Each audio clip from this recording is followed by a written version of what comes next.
Bonjour à tous, bonjour Florian Philippot. Bonjour. Demain, au Conseil des ministres, le projet de loi sur la déchéance de nationalité sera présenté. Il a un petit peu évolué, puisque c'est maintenant un juge qui devra décider de cette déchéance. Vous étiez partisan du premier projet, est-ce que vous êtes partisan du second ? Il est un peu moins bon. Moi, je vois qu'on tergiverse sur cette affaire-là, qui est pourtant extrêmement simple, qui devrait passer comme une lettre à la poste. La très grande majorité de nos compatriotes sont favorables à cette déchéance de nationalité, qui est un projet ancien du Front National. Donc, sur le principe, je pense qu'on pourra le voter parce que ce principe est important et qu'il est réhabilité.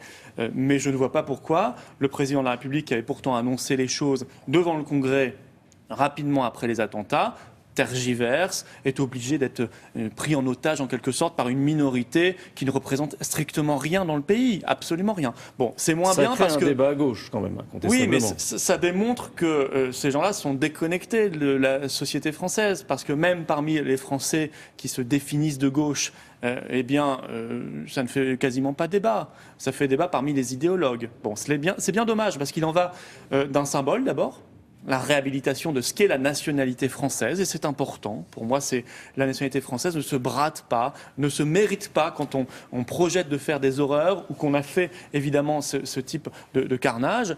Mais par ailleurs, c'est une question de sécurité publique. Alors, ce n'est pas la seule question, mais c'est une question qui devrait être tranchée beaucoup plus rapidement. C'est moins bien parce que la nationalité n'est pas acquise par le juge. Or là, c'est le juge judiciaire qui pourrait prononcer la déchéance. Il aurait fallu que ça reste un acte plus politique et donc plus symbolique, qui aurait une portée supérieure.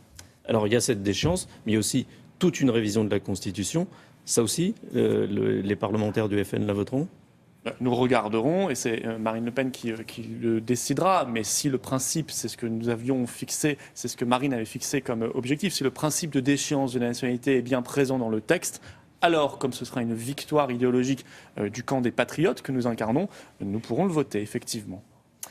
C'est une question, cette déchéance, qui a provoqué la démission de Christiane Taubira.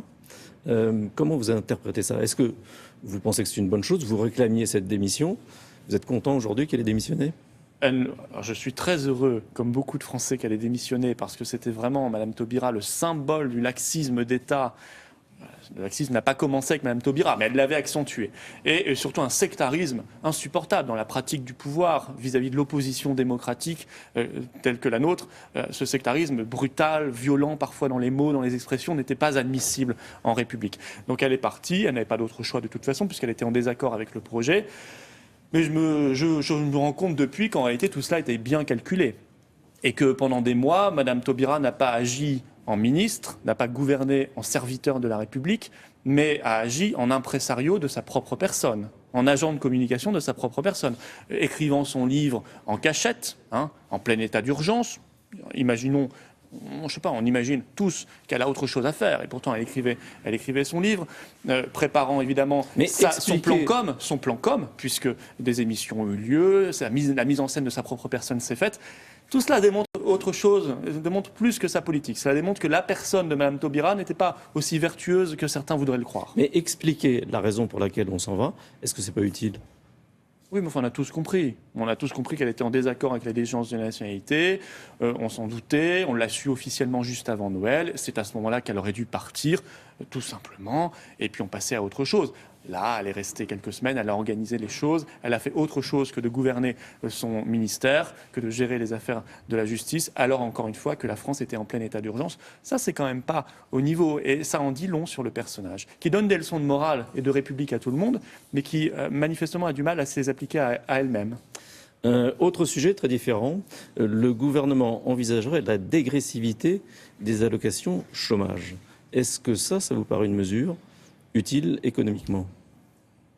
D'abord, l'utilité, nous en avons une preuve, n'existe pas. La dégressivité en France a existé entre 1992 et 2001 en ce qui concerne les allocations chômage. Elle n'a pas eu d'effet sur l'emploi et sur la baisse du chômage. Donc l'utilité n'existe pas et il y a derrière cette mesure une grande injustice. Je signale que cette dégressivité frapperait notamment fortement les travailleurs les plus âgés, les seniors, qui sont souvent des chômeurs de longue durée et qui, eux, verraient d'un coup leurs allocations chômage plonger. Ça fait partie du détricotage insidieux et permanent de notre pacte social. Et ça fait partie aussi, vous savez, de ce genre de débat qu'on lance sur les formations, là sur la dégressivité des allocations chômage, pour ne pas aller au cœur du problème. François Mitterrand disait on a tout essayé contre le chômage. Moi je dis on n'a rien essayé contre le chômage. On n'a rien essayé contre le chômage parce que nous sommes dans un pays qui se bat face à des concurrents dans la mondialisation et ça ne changera pas. Mais lui il n'a pas de budget. Il ne détermine pas librement son budget. En tout cas, c'est Bruxelles qui décide maintenant. Il n'a pas de frontières par rapport à la concurrence déloyale. Il ne peut pas aider ses PME à faire du patriotisme économique pour nos petites entreprises, pour nos artisans. Il les soumet même à une concurrence terrible avec la directive détachement des travailleurs. Et il est plombé par une monnaie unique qui n'est pas adaptée, alors que la plupart des pays du monde, plus de 95%, ont une monnaie nationale. Vous voyez, donc, si déjà on s'attaquait à ces problèmes-là qui plombent la compétitivité française et qui nous empêchent d'aller vers l'innovation et la réindustrialisation du pays et qui nous empêchent d'aider nos PME qui créent l'emploi, alors on aura avancé. Le reste, ce sont des gadgets et des effets de communication. Et justement, la sortie de l'euro, c'était un des marqueurs du Front National. On entend moins parler de ça chez vous. Pour quelle raison ? Vous en avez peut-être moins entendu parler parce que dans l'actualité, c'était moins présent. Il est certain que la France a été touchée par une vague, par les attentats et que c'était la grande actualité de 2015, malheureusement, j'ai envie de dire. Hein, c'était l'actualité terroriste. Non, la fin de l'euro est évidemment dans le projet du Front National parce que le Front National est un parti souverainiste. Est-ce que ça reste la première mesure à prendre ? Mais ça n'a jamais été la première ou la deuxième ou je ne sais quoi. Ça fait partie d'un programme d'ensemble et très cohérent que je peux résumer très rapidement.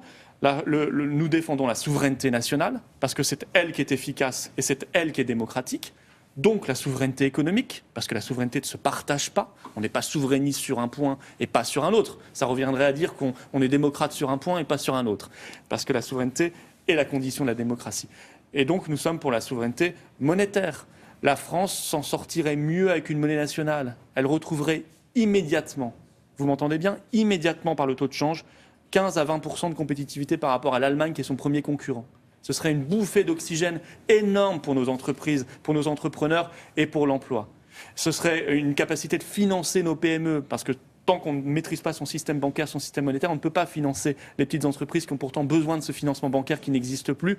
Et ce serait éviter l'austérité, c'est-à-dire de baisser les retraites en permanence ou de les stabiliser à des niveaux trop bas, de baisser les salaires. Ce serait cela la clé d'une monnaie nationale. Mais c'est vrai que ce débat-là n'existe pas parmi la caste, parce que la caste, elle est à plat ventre en permanence devant l'Union européenne. Merci. Merci. William, c'est à vous. Merci, messieurs. Dans la série On n'arrête pas le progrès, dans un instant, Yann Lavoie, spécialiste des hautes technologies, ici à Télématin, va vous présenter une innovation qui va vous permettre de mesurer vos capacités, car vous avez bien sûr, au début de l'année, décidé de vous prendre en main côté physique. Alors, on fait ça avec quoi ? Eh bien, vous allez voir.